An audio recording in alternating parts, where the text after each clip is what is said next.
नमस्कार दोस्तों, बालाजी स्टडी में आपका स्वागत है। सुपर टेट का जैसे कि प्रैक्टिस सेट नंबर 11 हम आपको सॉल्व कर रहे हैं। तो इससे पहले हमने स्टार्टिंग के 20 प्रश्न हिंदी के देखे थे, जो कि आपको साइड में आई बटन में वीडियो मिल जाएगा। कंप्लीट प्लेलिस्ट वीडियो के डिस्क्रिप्शन लिंक में आपको मिल जाएगी। आज हम देखेंगे इंग्लिश के 10 प्रश्न, संस्कृत के 10 प्रश्न और विज्ञान के 10 प्रश्न, यानी कि कुल 30 प्रश्न देखेंगे सेट नंबर 11 के। चलिए शुरू करते हैं प्रश्न नंबर 21 से। तो सबसे पहले आपकी एक पोइट्री दे रखी है, यहाँ पर आप देख सकते हैं 4 लाइन की। The moon like a flower in heavens high bower with silent delight sits and smile on the night. तो इस पर आधारित प्रश्न क्या है आपका, what is the synonym of word delight. तो 4 ऑप्शन दे रखे हैं, आपको बताना है इन चारों में से कौन सा सही होगा। डिलाइट का अर्थ क्या होता है, प्रसन्नता या आनंद, ये जो है वो होता है। तो आपको इसका सिनोनिम यानी कि पर्यायवाची जो है वो बताना है। तो बात कर लेते हैं चलिए उत्तर की। तो आपका ऑप्शन नंबर ए प्लेजर जो है वो बिल्कुल सही हो जाएगा, ऑप्शन नंबर ए।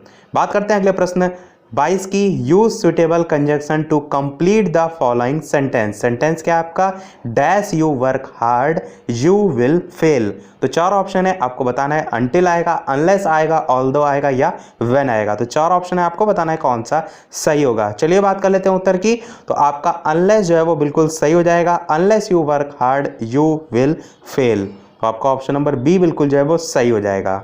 और एक चीज़ यहाँ पर शर्त भी आपको पता होना चाहिए कि जो अनलेस है ये कंडीशन का जो है वो बोध कराता है। तो इसके बाद हमेशा अफर्मेटिव जो क्लॉज है उसी का प्रयोग किया जाता है। अगला प्रश्न 23 कह रहा है कि is very in the following sentence a part of adjective और एडवर्ब। सेंटेंस क्या है आपका, this is a very sweet mango.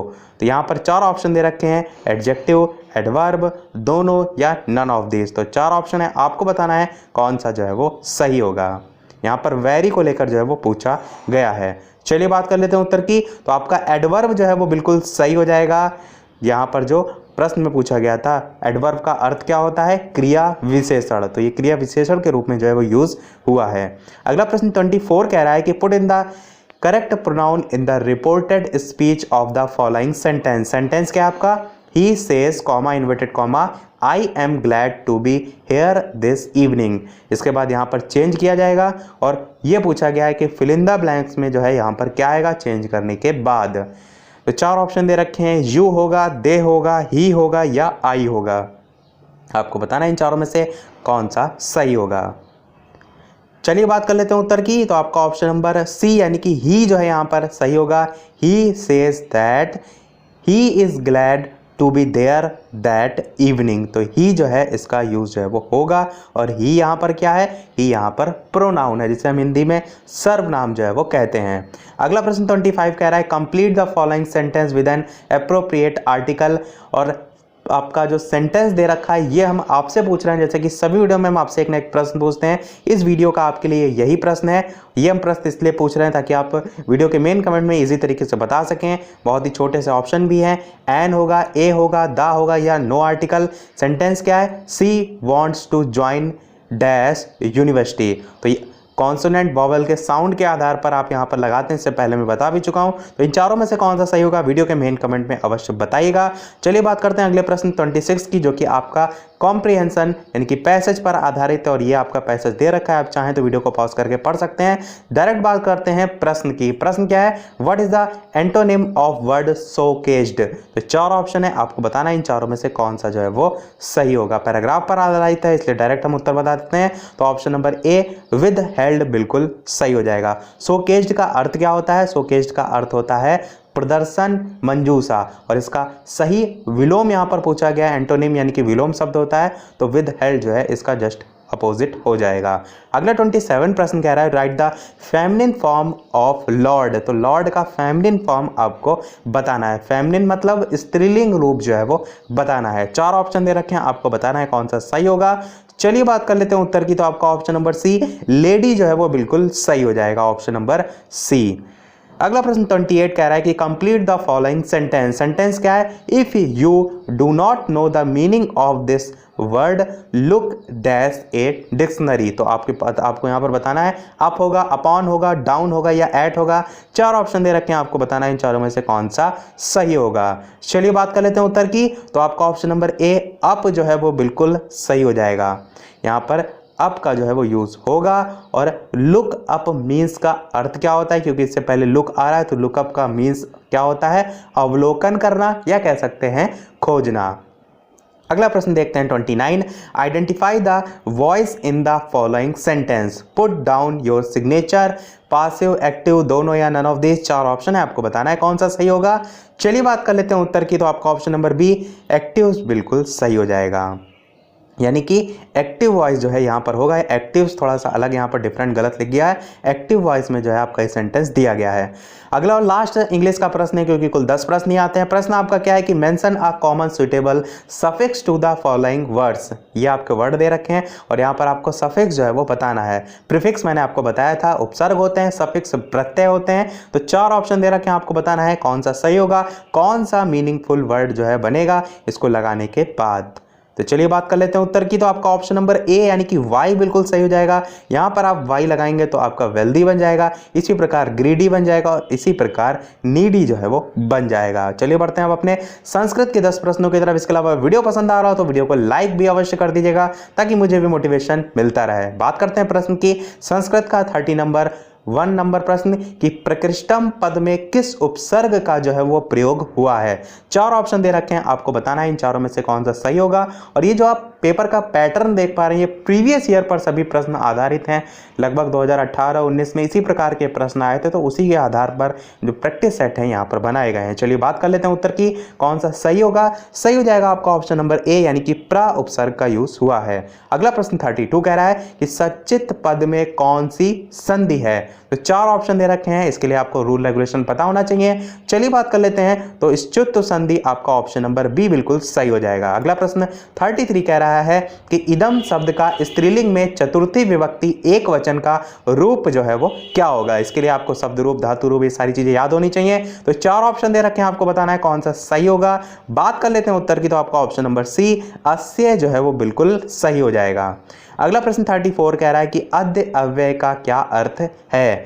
आज होता है अर्थ इसका, कल होता है, परसों होता है या अगले दिन होता है। तो अद्य का आपको अर्थ बताना है। 4 ऑप्शन है, चलिए बात कर लेते हैं उत्तर की, तो आज जो है वो बिल्कुल सही हो जाएगा। अद्य का अर्थ क्या होता है, आज। अगला प्रश्न 35 कह रहा है कि यूप दारू पद में कौन सा समास है। तो 4 ऑप्शन है, आपको बताना है कौन सा सही होगा। चलिए बात कर लेते हैं उत्तर की, तो आपका ऑप्शन नंबर बी यानी कि चतुर्थी तत्पुरुष समास बिल्कुल सही हो जाएगा। अगला प्रश्न देखते हैं 36 कि यजमान पद में कौन सा प्रत्यय है। तो 4 ऑप्शन है, आपको बताना है इन चारों में से कौन सा सही होगा। Option A, option B, option C या ऑप्शन डी। चलिए बात कर लेते हैं उत्तर की, तो आपका ऑप्शन नंबर बी यानी कि सत्री बिल्कुल जो है वो सही हो जाएगा। बात करते हैं अगले प्रश्न 37 की कि ऊष्म वर्ण कौन से हैं। तो 4 ऑप्शन दे रखे हैं, आपको बताना है कौन सा सही होगा। और ये हिंदी में भी आपका बार बार प्रश्न पूछा जाता है, तो आपको वहां पर भी पता होना चाहिए। तो 4 ऑप्शन है, आपको बताना है कौन सा सही होगा। तो बात करें उत्तर की, कौन सा सही होगा। सही हो जाएगा आपका ऑप्शन नंबर सी यानी कि श सा सा हा, ये ऑप्शन नंबर सी जो है वो बिल्कुल सही हो जाएगा। और बात करें किस प्रत्याहार में आता है, तो शल प्रत्याहार में जो है वो आता है। अगला प्रश्न 38 कह रहा है कि धिक के योग में कौन सी विभक्ति होती है। तो 4 ऑप्शन दे रखे हैं, आपको बताना है कौन सा सही होगा। चलिए बात कर लेते हैं उत्तर की, तो आपका ऑप्शन नंबर ए यानी कि द्वितीय विभक्ति बिल्कुल जो है वो सही हो जाएगा। बात करते हैं अगले प्रश्न 39 की कि अपेक्षा पद का विलोम कौन सा होगा। अपेक्षित होगा, उपेक्षिता होगा, उपेक्षा होगा या सपेक्षा होगा। तो 4 ऑप्शन है, कौन सा सही होगा। ऑप्शन नंबर सी बिल्कुल सही हो जाएगा। अपेक्षा का विलोम उपेक्षा जो है वो होता है। बात करते हैं अगले और संस्कृत के लास्ट प्रश्न की तरफ, जो कि आपका पैराग्राफ पर आधारित, ये आपका टोटल पैराग्राफ दे रखा है, आप चाहें तो वीडियो को पॉज करके पढ़ सकते हैं। और इस पर आधारित प्रश्न पूछा गया है कि कस्य प्राप्ति दुर्लभा भवति। तो 4 ऑप्शन है, कौन सा सही होगा। ऑप्शन नंबर डी सन्मित्र जो है वो बिल्कुल सही हो जाएगा। चलिए बढ़ते हैं अब अपने विज्ञान के 10 प्रश्नों की तरफ। तो विज्ञान पर आधारित आपका प्रश्न नंबर 41 है कि मायोपिया निम्नलिखित अंगों में से किसे प्रभावित करता है। 4 ऑप्शन दे रखे हैं, हृदय को, त्वचा को, आंखों को या मुंह को। तो चलिए बात कर लेते हैं उत्तर की। आपका ऑप्शन नंबर सी आंखें बिल्कुल सही हो जाएगा। मायोपिया जो है निकट दृष्टि दोष को जो है हम कहते हैं, और इसी से संबंधित एक और होता है जिसे हम कहते हैं हाइपरमेट्रोपिया, जो कि दूर दृष्टि दोष से संबंधित होता है। पहले भी मैंने आपको साइंस के चैप्टर वाइज वीडियो में बताया कि निकट दृष्टि दोष में जस्ट अपोजिट होता है, यानी कि दूर का स्पष्ट नहीं दिखाई देता है, परंतु यदि बात करें दूर दृष्टि दोष की तो उसमें निकट का स्पष्ट नहीं दिखाई देता है, और ये जो दूरी है ये 25 सेंटीमीटर की जो है वो होती है। तो चलिए बढ़ते हैं अपने अगले प्रश्न 42 की तरफ कि निम्नलिखित में से कौन फूल धारण करते हैं। 4 ऑप्शन दे रखे हैं, आपको बताना है कौन सा सही होगा। Option A, option B, option C या ऑप्शन डी। चलिए बात कर लेते हैं उत्तर की। तो एंजियोस्पर्म्स आपका बिल्कुल सही हो जाएगा। ये जो है वो फूल धारण करते हैं। इनमें बीज जो होते हैं वो फलों के अंदर होते हैं, और ये मृतोपजीवी, परजीवी, सहजीवी, स्वपोषी के रूप में जो है वो पाए जाते हैं। अगला प्रश्न 43 कह रहा है कि ऑक्सीजन युक्त रक्त किसके माध्यम से हृदय के बाहर बहता है। 4 ऑप्शन है, महाधमनी, फेफड़े के धमनी, वेना कावा या चौक। 4 ऑप्शन है, आपको बताना है कौन सा सही होगा। चलिए बात कर लेते हैं उत्तर की। तो महाधमनी बिल्कुल सही हो जाएगा। ऑक्सीजन युक्त जो शुद्ध रुधिर है वो महाधमनी द्वारा हृदय से बाहर की ओर आता है, और जो कार्बन डाइऑक्साइड यानी कि जो CO2 है ये युक्त जो अशुद्ध रुधिर है वो महाशिरा के द्वारा जो है हृदय में ले जाया जाता है। अगला प्रश्न देखते हैं 44। सहसंयोजी आबंध को डैश भी कहा जाता है। 4 ऑप्शन है, केमिस्ट्री से रिलेटेड आपका प्रश्न है। तो आणविक बंध, प्रोटॉन बंध, केंद्रक बंध या इलेक्ट्रॉन बंध। बात करें उत्तर की तो आणविक बंध आपका बिल्कुल सही हो जाएगा। ये जो बंध है ये इलेक्ट्रॉन को साझा करने पर कह सकते हैं बनते हैं। अगला प्रश्न 45 कह रहा है कि सल्फर और क्लोरीन में से किस प्रकार का बंध हो सकता है।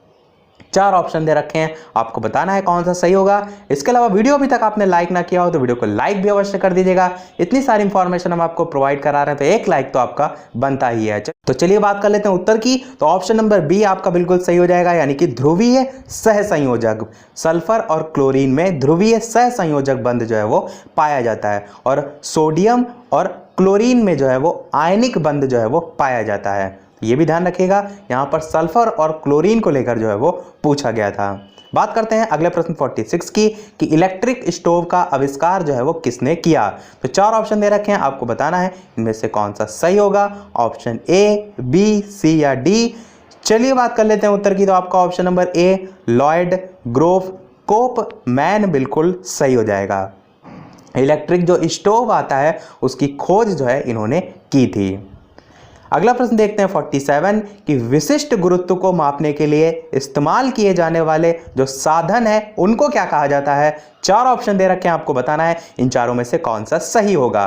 बेदीमीटर, क्रायोमीटर, एरोमीटर या साइनोमीटर। बात करें उत्तर की तो ऑप्शन नंबर सी, एरोमीटर बिल्कुल सही हो जाएगा। इससे जो है वो विशिष्ट जो गुरुत्व है, बेदीमीटर की बात करें तो जो ऑप्शन नंबर ए में दे रखा है इससे समुद्र की गहराई, क्रायोमीटर की बात करें तो इससे निम्न ताप, और साइनोमीटर की बात करें तो इससे जो पानी है या जो आकाश है उसका नीलापन मापते हैं। तो चारों ही ऑप्शन आपको पता होना चाहिए। एक बार मैं फिर से रिपीट कर रहा हूं। एरोमीटर जो है इससे विशिष्ट गुरुत्व, बेदीमीटर जो है इससे समुद्र की गहराई, क्रायोमीटर जो है इससे निम्न ताप, और जो साइनोमीटर है इससे आप पानी या जो आकाश है उसका नीलापन जो है वो मापते हैं। अगला प्रश्न 48 कह रहा है कि क्रायोजेनिक्स या क्रायोजेनिक्स जो भौतिकी है उसकी एक शाखा है जो डैश से संबंधित है। तो अत्यंत ऊंचे तापमान, नीचे तापमान, अत्यंत छोटे क्रिस्टल की वृद्धि या अत्यंत बड़े क्रिस्टल की वृद्धि। बात कर लेते हैं उत्तर की। तो अत्यंत नीचे तापमान जो है वो बिल्कुल सही हो जाएगा। क्रायोजेनिक्स भौतिकी की वह शाखा जिसमें हम निम्न तापों का अध्ययन जो है वो करते हैं, और अंतरिक्ष यानों में जो क्रायोजेनिक इंजन है वही जो है वो प्रयोग भी किए जाते हैं। अगला प्रश्न 49 कह रहा है कि जिगर से निकलकर हृदय की तरफ जाने वाले रक्त में डैश की उच्च सांद्रता होती है। 4 ऑप्शन दे रखे हैं, लिपिड्स, यूरिया, पित्त के रंग कण या कार्बन डाइऑक्साइड। बात कर लेते हैं उत्तर की। तो जिगर को इंग्लिश में हम कहते हैं लिवर। तो बात करें उत्तर की तो आपका ऑप्शन नंबर सी, पित्त के रंग कण जो है वो बिल्कुल सही हो जाएगा। Option number C. और पित्त के जो रंग कण है उसे हम कहते हैं बाइल पिगमेंट्स। और क्योंकि जो यकृत है वो लीवर ही जो है वो पित्तरस का स्रावण जो है वो करता है, तो इसी कारण जो उच्च सांद्रता को लेकर बात की गई है, तो यही जो है वो होता है। यानी कि मैं एक बार फिर से इसको सेंटेंस के तौर पे कहूँ तो जो लीवर है उससे निकलकर जो हृदय है उसकी ओर जाने वाले रक्त में पित्त के रंग कण यानी कि बाइल पिगमेंट्स होते हैं। क्यों? क्योंकि यकृत ही पित्तरस का स्रावण का कार्य जो है वो करता है। चलिए बात करते हैं अगले और इस वीडियो के लास्ट प्रश्न की तरफ, और आगे के जो प्रश्न हैं वो अगले वाले पार्ट में देखेंगे। प्रश्न आपका क्या है कि बल्ब एक पौधे से किस हिस्से का एक रूपांतरण होता है? जड़ का, मूलांकुर का, तना का या फल का? तो 4 ऑप्शन दे रखे हैं, आपको बताना है कौन सा सही होगा। चलिए बात कर लेते हैं उत्तर की। तो आपका ऑप्शन नंबर सी तना बिल्कुल सही हो जाएगा। बल्ब पौधे के जो तने हैं उसका एक रूपांतरण जो है वो होता है, और ये जो भोज्य पदार्थ है उसका संचय करने का कार्य भी करता है। इसका जो एग्जाम्पल है वो क्या हो जाएगा? वो प्याज जो है इसका एग्जाम्पल हो जाएगा, जिसे हम ओनियन जो है वो कहते हैं। तो इसी के साथ हमारे आज के 30 प्रश्न समाप्त होते हैं। आगे के जो प्रश्न हैं जो कि आपके पर्यावरण, सामाजिक अध्ययन और उसके आगे के प्रश्न हैं, इसी के अगले पार्ट में हम कल देखेंगे। तो आज के वीडियो में इतना ही। वीडियो पसंद आया वीडियो को लाइक अवश्य कीजिएगा, नए हैं चैनल पर तो सब्सक्राइब जरूर कीजिएगा, ताकि इसी प्रकार आगे भी प्रैक्टिस सेट आपको मिलते रहें। तो मिलते हैं अगले वीडियो में नए टॉपिक के साथ, तब तक के लिए नमस्कार। Thank you for watching.